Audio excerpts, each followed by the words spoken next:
Good morning everyone. This video is for the students of class 11th subject economics.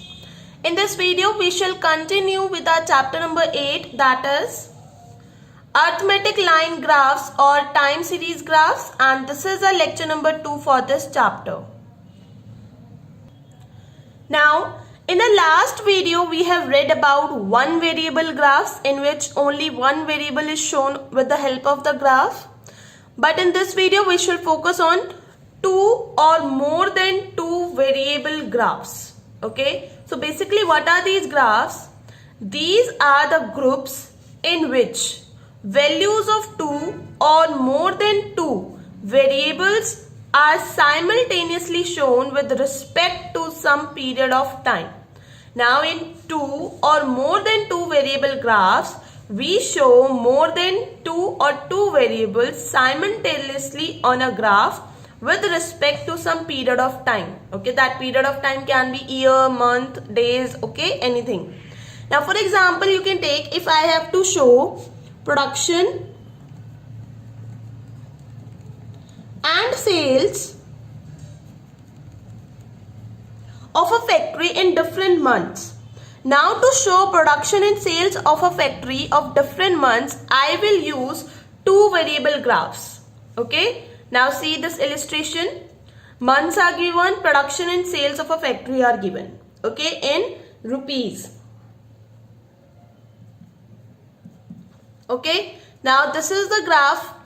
See, this is the heading, monthly production and sales of a factory. On y-axis, production and sales are taken.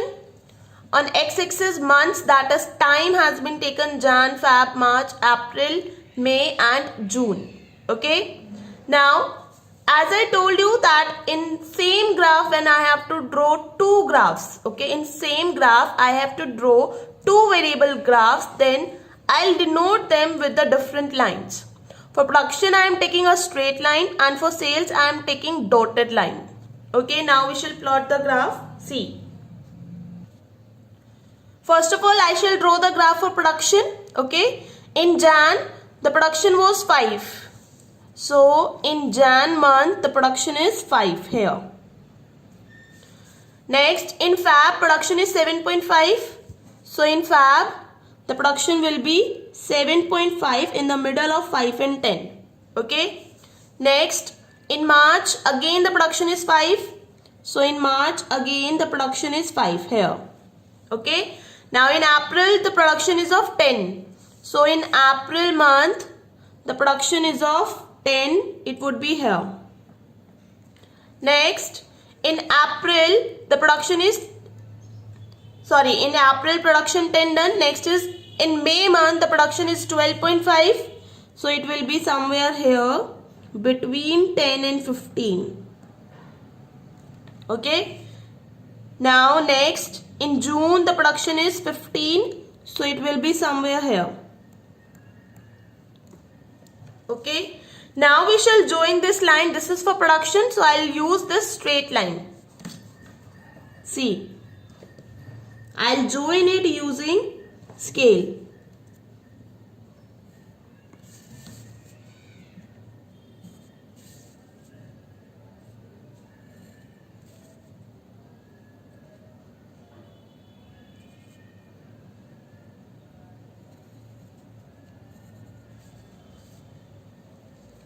Okay, now this is the graph for production.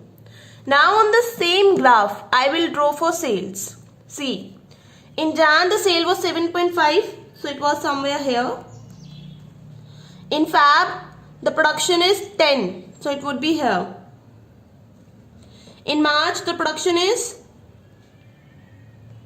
in March the sales is 7.5, so I'll plot it somewhere here.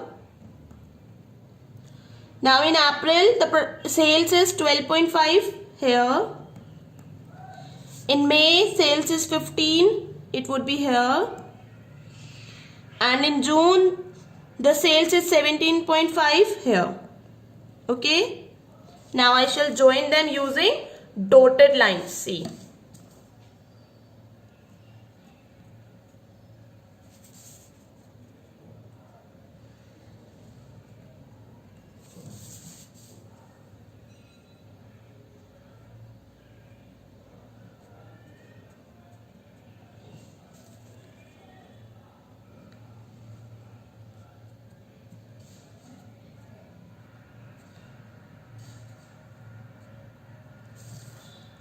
Okay. Now this one is for sales and this one is for production. Okay, so this is two variable graphs. When on a same graph we draw two or more than two variables simultaneously with respect to some time. Now the next one is general rules for constructing diagrams and graphs. Okay, so what are the general rules? See, the first rule is proper size. This means that your graph should be of proper size. It should not be neither too big nor too small. Okay, so it should have a proper size. Proper heading means that on the top of the graph we have to write the proper heading. We should give the proper information about the graph, that what kind of information the graph is giving to the readers. Next is proper scale. Okay, while constructing the graph, we have to determine the proper scale that we are going to take on y-axis and x-axis. Next, use of signs and colors. Just to make our graph attractive, we can use signs and colors.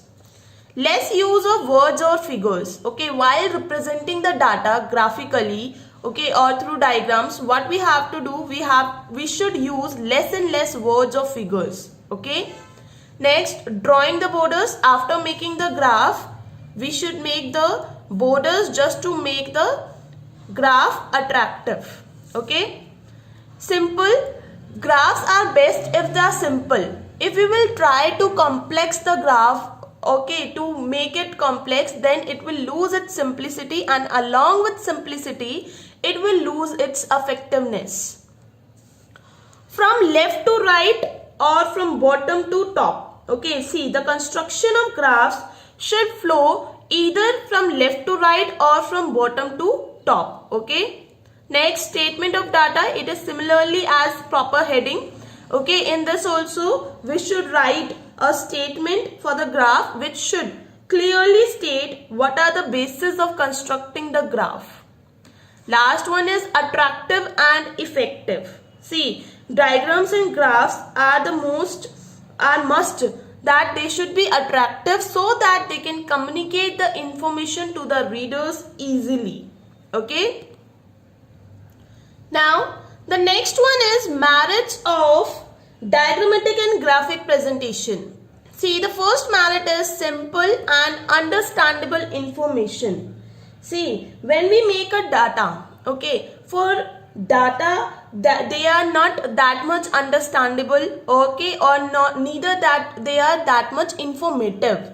Okay, when we represent the data in the with the help of diagrams or graph, okay, we can easily understand the data by merely looking at the graph. Okay, so graphical presentation is simple and understandable information. It gives understandable information to the readers. Next, merit is lasting impact.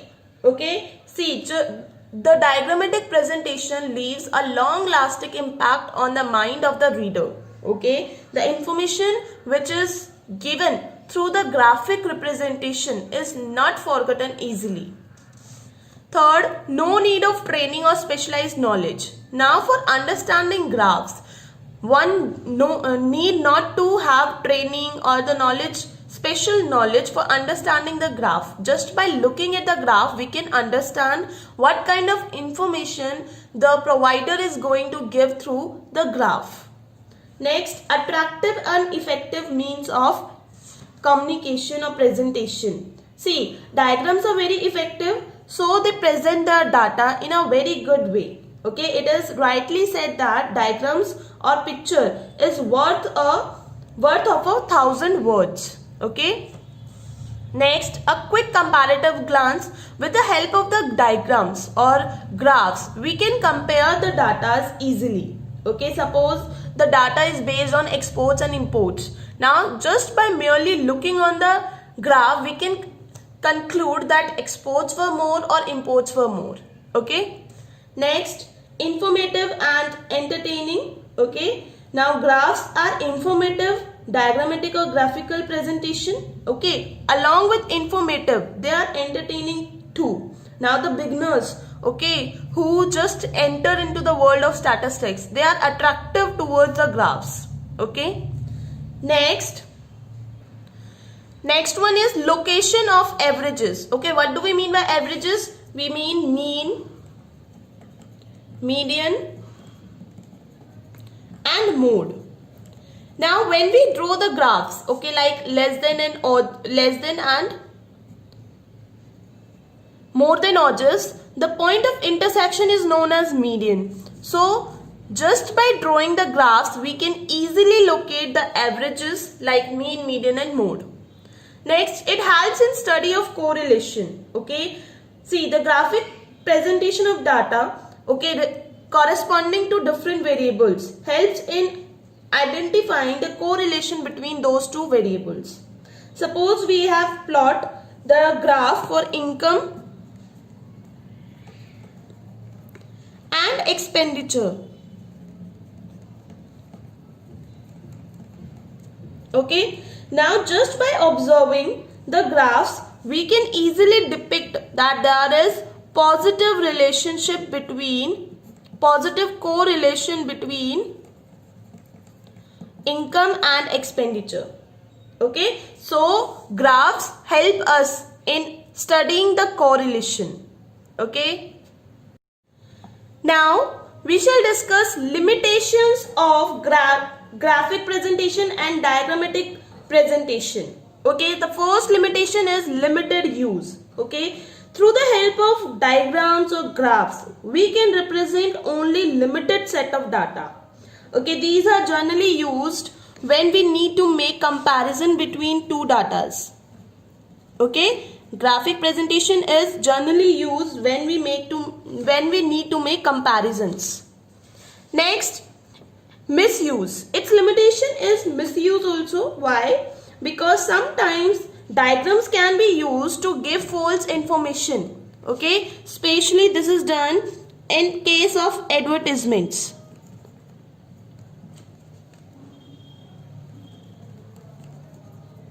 Okay, next it's only preliminary conclusions. Okay, when we need to give informations to the readers. Through graphical presentation, multiple informations are given which can lead to only preliminary conclusions. Okay, now your homework is that you have to revise this complete chapter 8 and you have to do all miscellaneous illustrations of your book in Fair Notebook. Okay.